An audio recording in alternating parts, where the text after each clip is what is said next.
ഇന്നത്തെ നമ്മുടെ സ്പെഷ്യൽ നല്ലൊരു നാടൻ മത്തി വറ്റിച്ചതാണ് കേട്ടോ. വളരെ രുചികരമായിട്ട് നമുക്ക് പുട്ടിൻ്റെ കൂടെയോ അല്ലാന്നുണ്ടെങ്കിൽ ചപ്പാത്തിയുടെയോ ചോറിൻ്റെ കൂടെയൊക്കെ നല്ല ബെസ്റ്റ് കോമ്പിനേഷൻ ആയിട്ടുള്ള ഒന്നാണ്.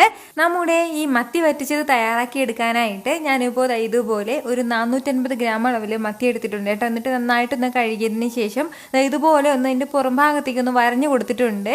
അപ്പോൾ ഇതുപോലെ നന്നായിട്ട് കഴുകി ഇതുപോലെ ഒന്ന് വരഞ്ഞെടുത്ത് കഴിഞ്ഞാൽ ഇനി നമുക്ക് വേണ്ടതാണ്, ഞാനിപ്പോൾ ഇതുപോലെ ഒരു മൺചട്ടി ഒന്ന് അടുപ്പത്തേക്ക് വെച്ചിട്ടുണ്ട്. അതൊന്ന് ചൂടായി വരുന്ന സമയം അതിലേക്ക് നമുക്ക് ഒരു 3 ടേബിൾ സ്പൂൺ അളവിൽ വെളിച്ചെണ്ണ ചേർത്ത് കൊടുക്കാം. എണ്ണ നല്ലതുപോലെ ഒന്ന് ചൂടായി വന്നു കഴിഞ്ഞാൽ ഇനി നമുക്ക് ഇതിലേക്ക് വേണ്ടത് ഒരു 2 പിഞ്ച് അളവിൽ ഉലുവയും കൂടിയാണ്. കൂടെ തന്നെ പിന്നെ വേണ്ടത് ഇതുപോലെ ചെറിയൊരു പീസ് അളവിൽ ഇഞ്ചി എടുത്തിട്ട് ഒന്ന് ചതച്ചെടുത്തിട്ടുണ്ട്, അത് ചേർത്ത് കൊടുക്കാം. അതുപോലെ തന്നെ ഒരു 4 വെളുത്തുള്ളി അലിയും ഒന്ന് ചതച്ചെടുത്തിട്ടുണ്ട്, അതും കൂടി. ഇത് രണ്ടും ചേർത്തിട്ട് വീണ്ടും നന്നായിട്ട് ഇതെല്ലാം കൂടി ഒന്ന് വറുത്ത് കൊടുക്കുകയാണ്. നമ്മുടെ ഇഞ്ചി വെളുത്തുള്ളിയുടെയൊക്കെ ആ ഒരു പച്ചമണമൊക്കെ ഒന്ന് മാറിക്കിട്ടട്ടെ.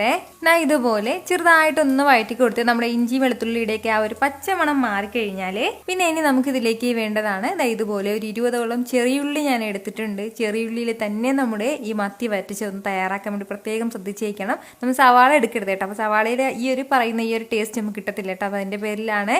അപ്പോൾ ഈ ചെറിയുള്ളി നമുക്ക് നന്നായിട്ടൊന്ന് ചതച്ച് ചേർത്തേക്കാം. ഈ ഒരു രീതിക്ക് ഇതൊന്ന് ചതച്ചെടുത്തിട്ടുണ്ട്. അപ്പോൾ ചതച്ചതും കൂടെ ചേർക്കുകയാണ്. നമ്മുടെ ഈ ചെറിയ ഉള്ളിയും ചേർത്ത് കൊടുത്തിട്ട് വീണ്ടും നന്നായിട്ട് ഇതെല്ലാം കൂടി ഒന്ന് വഴറ്റിയെടുക്കാം. ചെറിയ ഉള്ളിയൊക്കെ ചെറുതായിട്ടൊന്ന് വഴണ്ട് തുടങ്ങിയാൽ മതിയാവും കേട്ടോ. ഒരുപാട് കളറൊന്നും മാറേണ്ട ആവശ്യമില്ല.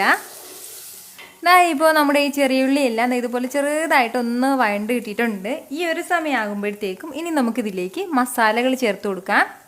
മസാലയ്ക്ക് വേണ്ടിയിട്ട് ഞാനിപ്പോൾ ഇതുപോലെ ഒരു 2.5 ടേബിൾ സ്പൂൺ അളവിലാണ് മുളക് പൊടി എടുത്തിട്ടുള്ളത്. പിരിയമുളകാണ് കേട്ടോ. അപ്പോൾ ഇച്ചിരി എരിവ് കുറവുള്ള മുളക് പൊടിയാണ്. നല്ല എരിവുള്ള മുളക് പൊടിയാണെന്നുണ്ടെങ്കിൽ 1.5 ടേബിൾ സ്പൂൺ മതിയാവും. കൂടെ തന്നെ ഇതുപോലെ ഒരു 1/2 ടീസ്പൂൺ അളവിൽ മഞ്ഞൾപ്പൊടിയും കൂടി. അപ്പോൾ ഇത് രണ്ടും ചേർത്തിട്ട് നല്ല രീതിയിൽ തന്നെ എല്ലാം കൂടി ഒന്ന് വറുത്ത് കൊടുക്കുകയാണ്. നമ്മുടെ ഈ മസാലയുടെ ആ ഒരു പച്ചമണം മാറുന്നത് വരെ നന്നായിട്ടൊന്ന് വറുത്തെടുക്കേണ്ടതായിട്ടുണ്ട്. നമ്മുടെ ഈ മുളക് പൊടിയുടെ കളർ ലൈറ്റായിട്ടൊന്ന് മാറി തുടങ്ങും കേട്ടോ. ഇതുപോലെ ഒരല്പസമയം ഒന്ന് വഴറ്റി കൊടുത്ത് അതിൻ്റെ കളറൊക്കെ ലൈറ്റായിട്ടൊന്ന് മാറി തുടങ്ങിയിട്ടുണ്ട്. ആ എണ്ണയൊക്കെ ഒന്ന് തെളിഞ്ഞു തുടങ്ങിയിട്ടുണ്ട്. അപ്പോൾ ഈ ഒരു സമയമാകുമ്പോഴത്തേക്കും ഇതിലേക്ക് ഒരല്പം കറിവേപ്പില ചേർത്ത് കൊടുക്കാം. കൂടെ തന്നെ പിന്നെ വേണ്ടത് അത്യാവശ്യം വലിയ തക്കാളിയിൽ ഒരു തക്കാളി ചെറുതായിട്ടൊന്ന് അരിഞ്ഞെടുത്തിട്ടുണ്ട്, അതും കൂടി. അതുപോലെ തന്നെ ഒരു 2 പച്ചമുളകും കൂടി ചേർക്കുകയാണ്. ഇത് ഇത്രയും ചേർത്തിട്ട് വീണ്ടും നന്നായിട്ട് എല്ലാം കൂടി ഒന്ന് വഴറ്റി കൊടുക്കാം. നമ്മുടെ ഈ തക്കാളിയൊക്കെ നന്നായിട്ടൊന്ന് വെന്തുടഞ്ഞ് ചേരേണ്ടതായിട്ടുണ്ട്. ഈ ഒരു രീതിക്ക് നമ്മൾ മത്തി വറ്റിച്ച് തയ്യാറാക്കിയാലുണ്ടല്ലോ നമുക്ക് എന്തിൻ്റെ കൂടെയും സൂപ്പറായിട്ട് സൈഡായിട്ട് എടുക്കാവുന്നതാണ് കേട്ടോ. അപ്പോൾ ഞാൻ പറഞ്ഞ പോലെ തന്നെ പുട്ടിൻ്റെ കൂടെയാണെന്നുണ്ടെങ്കിലും ചപ്പാത്തിയുടെ കൂടെ ചോറിൻ്റെ കൂടെയൊക്കെ നല്ല ബെസ്റ്റ് കോമ്പിനേഷനായിട്ടാണ് നമുക്ക് കിട്ടുന്നത്. നമുക്ക് ആകെ കൂടി ഇത്രയും മസാലകൾ മാത്രമേ ഇതിലേക്ക് ആവശ്യമായിട്ടുള്ളൂ. നമുക്കിതിലേക്ക് മല്ലിപ്പൊടിയുടെ ആവശ്യമില്ല. ഇപ്പോൾ നമ്മുടെ ഈ തക്കാളി എല്ലാം നന്നായിട്ട് തന്നെ ഒന്ന് വെന്തുടഞ്ഞ് കിട്ടിയിട്ടുണ്ട്. ഒരു 1-2 മിനിറ്റ് നമ്മൾ ഇതുപോലെ ഒന്ന് വഴറ്റി കൊടുക്കുമ്പോഴത്തേക്കും പെട്ടെന്ന് തന്നെ ഒന്ന് വഴണ്ടി കിട്ടിക്കൊള്ളും കേട്ടോ. കാരണം മൺചട്ടി അതിൻ്റെ പേരിൽ നല്ല ചൂടായിട്ടുണ്ടാവും. അപ്പോൾ ഇതുപോലെ ഒന്ന് വഴറ്റി എടുത്തു കഴിഞ്ഞാൽ ഇനി വേണ്ടത് പുളിവെള്ളം കൂടിയാണ്. അപ്പോൾ ഞാനിപ്പോൾ കുടംപുളിയാണ് എടുത്തിട്ടുള്ളത്. നമ്മുടെ പുളിക്ക് ആവശ്യമായിട്ടുള്ള കുടംപുളി ചേർക്കാവുന്നതാണ്. പുളിവെള്ളവും ചേർത്തിട്ട് നന്നായിട്ട് ഇതെല്ലാം കൂടി ഒന്ന് യോജിപ്പിച്ച് കൊടുക്കാം. ഇതുപോലെ ഒന്ന് യോജിപ്പിച്ച് കൊടുത്ത ശേഷം ഇനി നമുക്ക് വേണ്ടത് നമ്മുടെ ഈ ഗ്രേവിക്കും ആവശ്യമായിട്ടുള്ള വെള്ളം കൂടിയാണ്. ഞാനിപ്പോൾ ഇതിലേക്ക് ഒരു 1.5 കപ്പ് അളവിൽ വെള്ളം ചേർത്ത് കൊടുക്കുകയാണ്. കൂടെ തന്നെ നമ്മുടെ ഈ കറിക്ക് ഇത്രയും ആവശ്യമായിട്ടുള്ള ഉപ്പും കൂടി. അപ്പോൾ ഈ ഗ്രേവി കണ്ടിട്ട് ഇതിനനുസരിച്ചിട്ടുള്ള ഉപ്പ് ചേർക്കാൻ വേണ്ടി നിൽക്കരുത്. കാരണം നമ്മൾ ഈ ഗ്രേവി എല്ലാം ഏകദേശം ഒന്ന് വറ്റിച്ചെടുക്കുന്നതാണ്.